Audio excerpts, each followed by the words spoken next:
नमस्कार, मी संकेत आणि आपण पाहत आहात मुंबई आउटलुकचा विशेष कार्यक्रम दिनविशेष। देशाच्या विकासात शास्त्रज्ञांच्या योगदानाचे स्मरण करण्यासाठी भारत हा दरवर्षी 28 फेब्रुवारी रोजी राष्ट्रीय विज्ञान दिन साजरा करत असतो। 1928 मध्ये याच दिवशी सी.व्ही. रमन यांनी फोटॉनच्या विखुरण्याची एक घटना शोधून काढली, जी नंतर त्यांच्या नावावरून रमन इफेक्ट म्हणून ओळखली जाऊ लागली। 2 वर्षांनी म्हणजेच 1930 मध्ये त्यांना या उल्लेखनीय शोधासाठी नोबेल पारितोषिक मिळाले आणि विज्ञान क्षेत्रातील हे भारताचे पहिले नोबेल पारितोषिक होते। 1986 मध्ये राष्ट्रीय विज्ञान आणि तंत्रज्ञान संप्रेषण परिषदेने भारत सरकारला 28 फेब्रुवारी हा दिवस राष्ट्रीय विज्ञान दिन म्हणून घोषित करण्यास सांगितले, जो तत्कालीन भारत सरकारने स्वीकारला आणि 1986 मध्ये हा दिवस राष्ट्रीय विज्ञान दिन म्हणून घोषित केला। पहिला राष्ट्रीय विज्ञान दिवस 28 फेब्रुवारी 1987 रोजी साजरा करण्यात आला। गणित आणि भौतिकशास्त्राच्या व्याख्यात्यांच्या भूमिकेमुळे त्यांच्या घरामध्ये शैक्षणिक वातावरण निर्माण झाले, ज्यामुळे रमन यांची लहानपणापासूनच विज्ञानाबद्दलची उत्सुकता आणि आवड जागृत झाली। वयाच्या 11व्या वर्षी मॅट्रिक उत्तीर्ण झाल्यावर आणि वयाच्या 13व्या वर्षी शिष्यवृत्तीवर 12वी पूर्ण करताना त्यांच्या अपवादात्मक शैक्षणिक कौशल्याची झलक दिसून आली। 1902 मध्ये ते प्रेसिडेन्सी कॉलेजमध्ये दाखल झाले आणि उल्लेखनीय म्हणजे प्रथम श्रेणी मिळवणारे ते एकमेव विद्यार्थी होते। भौतिकशास्त्रात पदव्युत्तर पदवी मिळवून त्यांचा शैक्षणिक प्रवास सुरू राहिला, ज्या दरम्यान त्यांनी नवीन विक्रम स्थापित केले।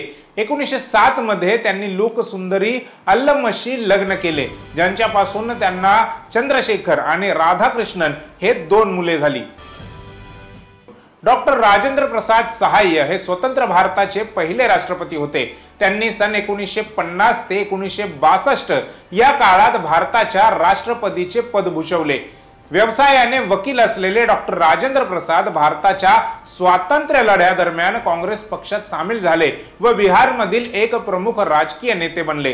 गांधीजींचे समर्थक असलेल्या डॉक्टर राजेंद्र प्रसाद यांना ब्रिटिश सरकारने 1931 मध्ये मिठाचा सत्याग्रह व 1942 मधील भारत छोडो आंदोलनादरम्यान तुरुंगात डांबले होते।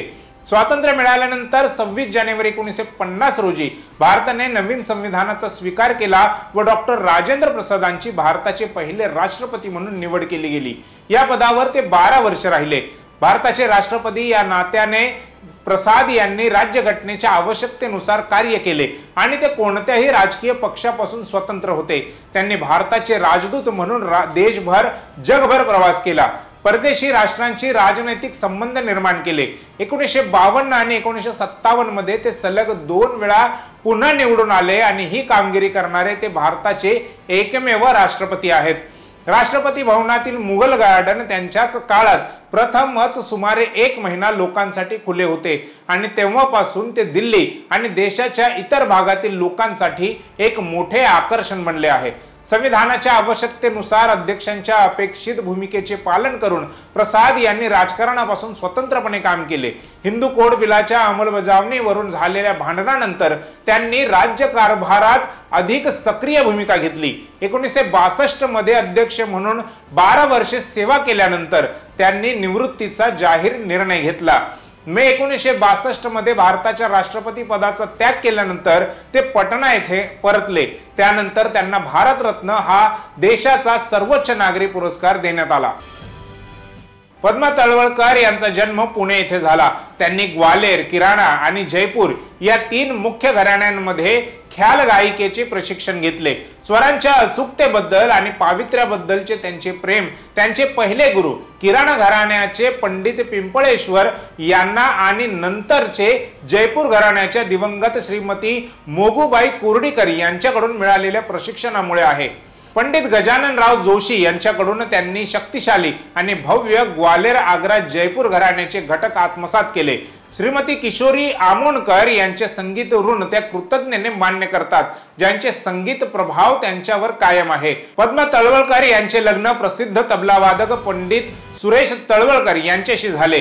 त्यांचा मुलगा सत्यजित तळवलकर आणि मुलगी सान्वी तळवलकर हे देखील तबलावादक आहेत। तळवलकर यांनी पुढे ग्वाल्हेर घराण्यातील वायलन वादक आणि गायक गजाननराव जोशी यांच्याकडेही 7 वर्षे अभ्यास केला। त्यांच्याकडून त्यांना ग्वाल्हेर गायकीचे सार, विशेषतः ख्याल यांचे कौशल्य शिकता आले। तळवलकरांची गायकी तांत्रिक प्रतिभेसह भाव व्यक्त करते। ज्या विद्यार्थ्यांनी त्यांना आई मानले अशा अनेक तरुण विद्यार्थ्यांना त्यांनी गुरु शिष्य परंपरेनुसार सांभाळलेही। तळवलकर यांना भुलाभाई मेमोरियल ट्रस्टची पंचवार्षिक शिष्यवृत्ती, पंडित जसराज गौरव पुरस्कार, श्रीमती वत्सलाबाई भीमसेन जोशी पुरस्कार आणि हंसराज प्रतिष्ठान पुरस्कार मिळालेला आहे। रवींद्र जैन हे एक भारतीय गीतकार, गायक व हिंदी चित्रपटांचे संगीत दिग्दर्शक होते। अलीगडच्या औष्णिक ऊर्जा केंद्रात अभियंता असलेले आयुर्वेदाचार्य पंडित इंद्रमणी जैन आणि किरण जैन हे रवींद्र जैन यांचे आई वडील होत।